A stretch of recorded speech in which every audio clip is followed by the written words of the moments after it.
now joined by Town Administrator Paul Sagarino for our monthly chat about what's going on in town.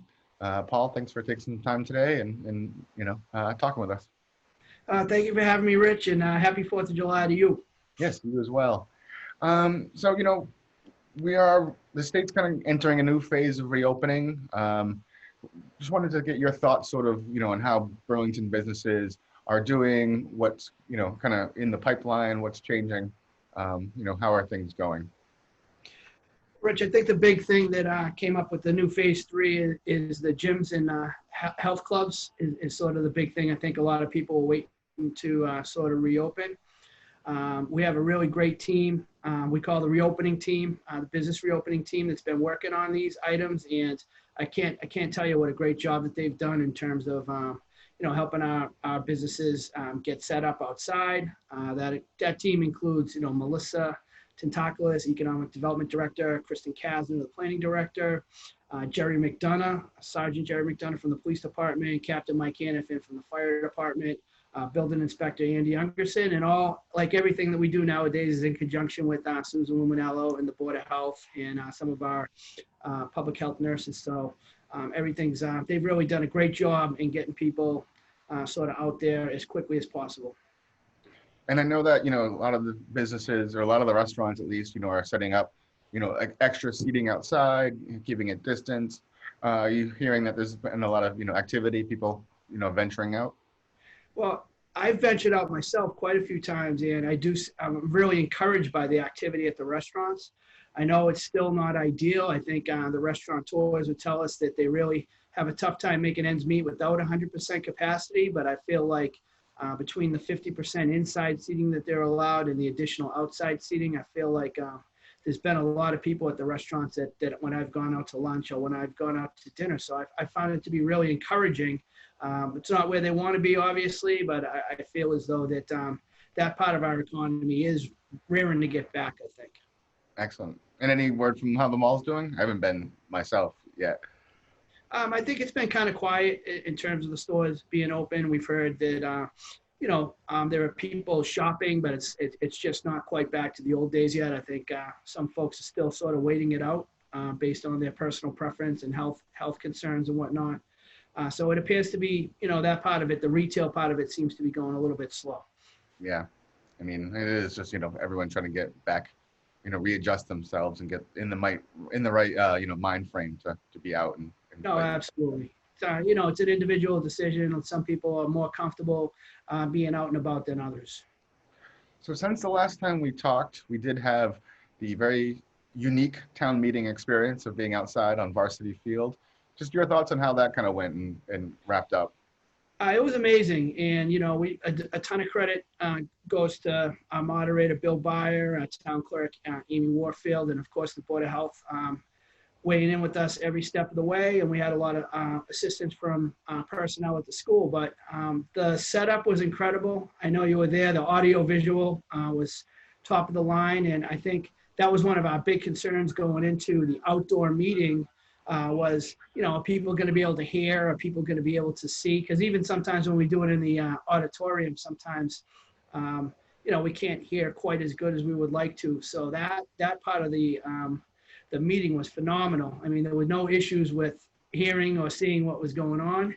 And, I'd like to thank all the town meeting members for showing up that night. Some folks stayed home, and that was fine too. But I think that most that attended really sort of understood that it wasn't a typical town meeting. And, they did a great job of asking all their questions in advance. And, we tried to get as many of that stuff taken care of prior to the meeting so that we could just sort of keep the meeting going, sort of understanding it really wasn't the place of the time where we wanted to be there all night long. So I'd like to thank the town meeting members for their going along with the program on that and reaching out to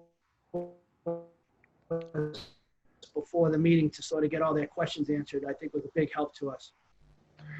Yeah, and I mean, got it all done and under, the time allowed. So I think it went, pretty smoothly, all things considered. Yep. So, I know that, some of the capital projects and stuff were kind of held just to sort of see where town finances, are in September and then later. What is like sort of the next step as far as assessing how, this pandemic is impacting, the town's books? Well, Rich, what we asked town meeting for was a little bit more time to make more informed decisions. So what we had asked them to do was pass the budget that we presented, and that we would come back to them in the fall town meeting with some update, and hopefully we have a better idea of, what is the circumstance. We're really concerned about our hotel tax and meals tax. Obviously, those are the two immediate things that come to mind where we're going to take a hit.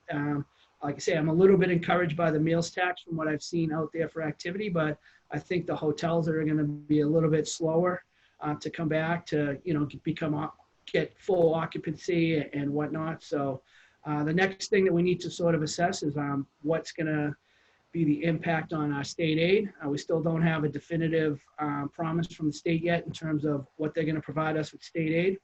But what we did was we committed to town meeting that we would come back during the summer. We would prepare a list of potential cuts that we may need to make in order to have a balanced budget. And we'll be ready to go in September or the fall if we have to delay that meeting, just to sort of come back to town meeting with, what we promised to do. The cuts that they didn't force us to make in May, we'll be ready to make them in the fall if we have to. So that's, I think we're going to spend a lot of time this summer just trying to work through those issues in conjunction with the school department. Yes, I know it's going to be a lot of questions about the school department. So last thing, always a popular subject is, the state of the town water and, watering. I know right now we're on 2 days a week. How's the situation looking? And then on top of that, I know there's been a lot of people asking just sort of like for a status update on the MWRA connection. Yeah, Rich, I know that we spoke with the selectmen, and we're going to put John Sanchez in touch with you to do a more in-depth sort of update as to where we are on the MWRA. Okay. I know John gets a lot of heat on social media and whatnot, but in fairness to John, he's been telling us about the need for an additional water connection from the time he came to the town. So several years ago, the town got serious about it, and we're moving it forward actually ahead of schedule. Believe it or not, but there is just a significant environmental and regulatory process beforehand. If the residents were able to sort of see how that whole thing works, it's very, very complicated, and it requires public hearings all over the state to see if people will allow us to use the water from the Quabbin. And that process is actually proceeding extremely well. It's just by nature, it's a long process with a long public hearing process and a variety of different state agencies that we have to appease before we can get the approval for this. Putting the pipe in the ground and making a connection is actually really the easy part of it. But we feel like we're actually ahead of schedule. I know it's really difficult, and many of our residents put a lot of time and effort into their properties. So we do understand that, bans on the watering do present an issue for many of our residents, but we really are concerned about just being able to provide water for the basics of showering, cooking, cleaning. That's how dire the water situation is on a really busy use day. So we had to sort of dial back the ban a little bit to get the water usage under control. It was actually up to, pre-COVID summer levels, and that's, understanding that's without the businesses really being fully open yet. So, we had a concern that as the businesses started opening up, that would exacerbate that situation. So we had to make a very unpopular decision to sort of, go to the 2 days a week watering. And, I know that's disappointing to many of the residents, and I certainly understand why you would be so upset about that. Yeah, but like you said, we need water for showering and cooking and all that. So hopefully we'll understand. And then once that connection is made, problem goes away. Yeah, okay. The phase one connection really gives us a lot of leeway. Ultimately, all the town's water would be served by the phase two connection, which is a couple years down the road. But the immediate connection through Lexington will provide us over 1 million gallons a day, and that will take a lot of stress off of our system once that connection is in the ground. Excellent. Well, I thank you for taking some time do another one of these updates. It's good to see you again. Hopefully sometime in the not too distant future, we can do them back in the studio again. But for now, make them do with what we got. It's a pleasure talking to you, Rich, and I hope you're doing well. And I look forward to seeing you in person at some point.